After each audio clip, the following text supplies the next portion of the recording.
Pemirsa, Koalisi Organisasi Penyandang Disabilitas untuk Perlindungan Sosial yang Inklusif mengadakan konferensi pers di Gedung YLBHI Menteng, Jakarta Pusat.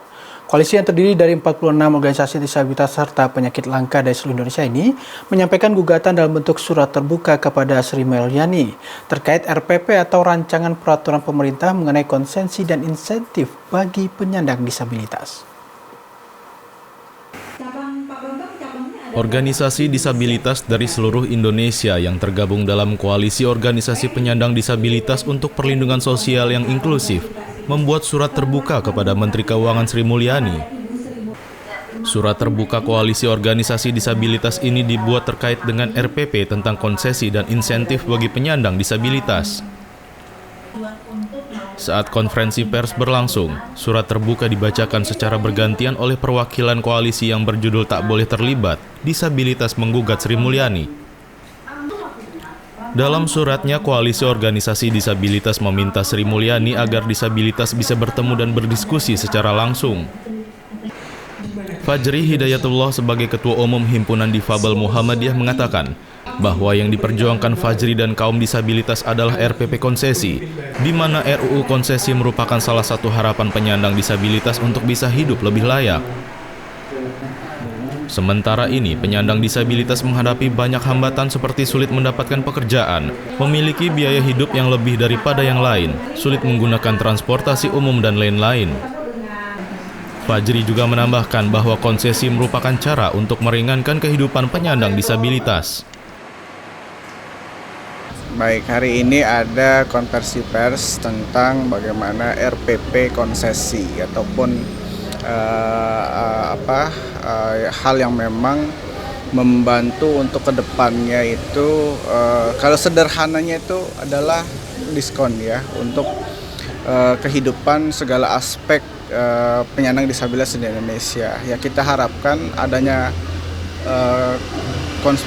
konversi pers ini Kementerian Keuangan mau membuka diri untuk kita beraudiensi bersama-sama agar memang seperti tadi dibacakan oleh Bang Aulia Amin, ya yang tahu penyandang disabilitas adalah kita.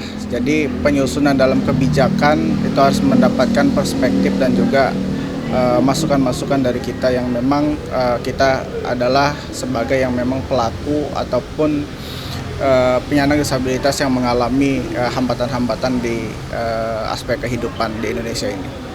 Oke, Mas, lalu tadi Mas sempat membacakan surat terbuka untuk Menteri Keuangan Sri Mulyani. Boleh diceritakan apa saja, mungkin sedikit tentang surat terbuka tersebut? Ya, ini tadi seperti saya ungkapkan bahwa dari mulai aspek pendidikan, ketenagakerjaan, kemudian kehidupan lainnya, disabilitas memiliki kos yang cukup tinggi ya untuk sebagai biaya hidup.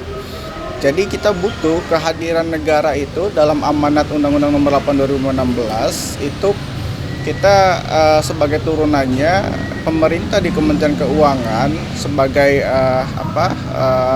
badan kebijakan fiskal ya tentu memberikan suatu kebijakan untuk intensif bahwa penyandang disabilitas itu berhak untuk menikmati dengan sebagai warga negara di Indonesia ini segala aspek kehidupan, pelayanan publik, pendidikan, tenaga kerjaan yang memang bisa terakses karena dari data yang ada bahwa penyandang disabilitas itu tidak seperti bagaimana warga negara lainnya yang non disabilitas yang tidak memiliki kos yang tinggi. Misalkan contoh kita datang ke sini itu memiliki hambatan yang berkali-kali lipat dibandingkan non-disabilitas yang mungkin bisa bermotor dengan bensin diisi satu kali, tapi kita tidak. Bisa-bisa yang memang biasanya misalkan 30.000 buat kita bisa menjadi 100.000. Nah, ini memang menjadi konsen kita agar Kementerian Keuangan juga mendengarkan apa yang kita lakukan saat ini. Nah, kita berharap bahwa kedepannya untuk peraturan pemerintah yang akan diterbitkan ini menjadi jawaban selama ini hambatan-hambatan kita begitu. Aulia Amin, Ketua Bidang Pengkaderan Kepemimpinan dan Advokasi Himpunan Difabel Muhammadiyah yang hadir dalam konferensi pers tersebut, juga menyampaikan permintaan agar kaum disabilitas bisa dilibatkan dalam proses RPP konsesi.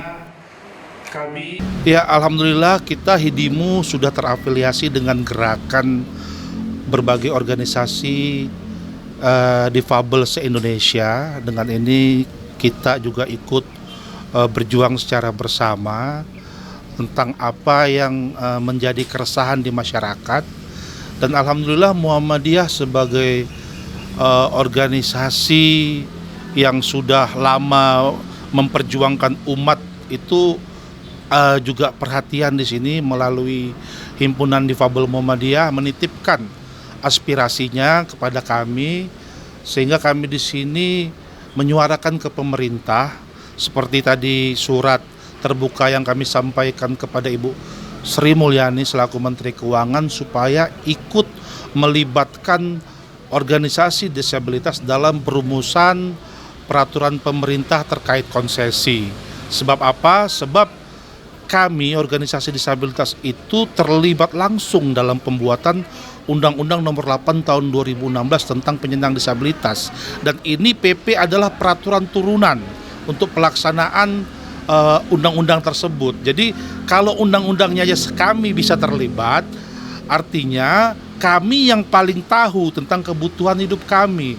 Misalnya, kenapa kami membutuhkan hal-hal spesifik menjadi suatu potongan atau diskon dari pemerintah untuk meringankan biaya hidup kami, karena kami punya ragam disabilitas yang tidak dipahami oleh pemerintah. Kami setiap ragam disabilitas itu punya kebutuhan yang berbeda-beda. Misalnya seperti saya, seorang disabilitas ganda, low vision, buta perlahan karena glukoma, dan lumpuh dari kecil karena polio. Ini kebutuhan saya tidak seperti orang lumpuh atau tidak seperti orang buta saja, tapi buta dan lumpuh, sehingga kebutuhan biaya hidup saya yang lebih besar ini minta tolong diringankan oleh negara supaya saya bisa setara, produktif, juga bisa menikmati hasil pembangunan dan menjadi aset bangsa semaksimal mungkin, memanfaatkan potensi orang-orang seperti kami di Indonesia. Jadi negara hadir sebagai bentuk investasi, bukan sebagai bentuk beban. Jadi apa-apa yang diinvestasikan negara kepada penyandang disabilitas akan negara peroleh dengan maksimal apabila kami bisa berkontribusi secara maksimal melalui salah satunya konsesi yang diberikan kepada warga negara penyandang disabilitas di Indonesia. Yusrina Nurul, Kohar Arizki, memberitakan dari Jakarta.